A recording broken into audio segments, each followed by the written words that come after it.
Praise the lord. దేవుని నామమునకు మహిమ కలుగును గాక. ఈరోజు దేవుని వాగ్దానము. యెహోవా నీ గుడారములలో అతిథిగా ఉండదగిన వాడెవడు? నీ పరిశుద్ధ పర్వతం మీద నివసింపదగిన వాడెవడు? 15వ కీర్తన మొదటి చరణము. ఈ ఉదయకాల సమయంలో దేవాతి దేవుడే మనందరితో మాట్లాడుతున్నాడు. దేవుని గుడారములో అతిథిగా పరిశుద్ధ పర్వతం మీద నివసించాలంటే అందరికీ తప్పకుండా ఆశ ఉంటుంది. దేవుని సన్నిధిలో ఉండాలన్నా, చేరాలనే ఆశ కలిగిన వారి లక్షణాలు ఇలా ఉండాలి.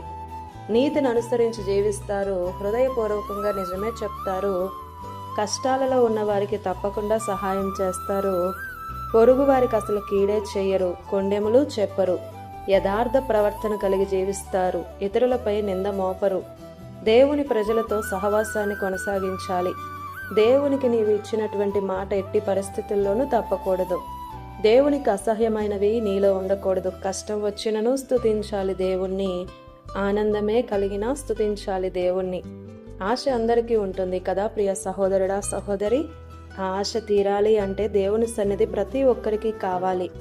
అలాగే ఆ నిత్యరాజ్యం చేరాలన్న తపన ఉంటే సరిపోదు, పైన చెప్పిన లక్షణాలు కలిగి జీవించాలి. అట్టి కృపను సర్వోన్నతుడైన దేవుడు పరిశుద్ధాత్మ ద్వారా మనకు దయచేయునుగాక. ఆమేన్. ఈ దిన వాగ్దానం మనందరి జీవితాలలో నెరవేరాలని కోరుతూ దేవుని సువార్త పరిచర్యలో మీ సహోదరి Prasanna. God bless you. Amen.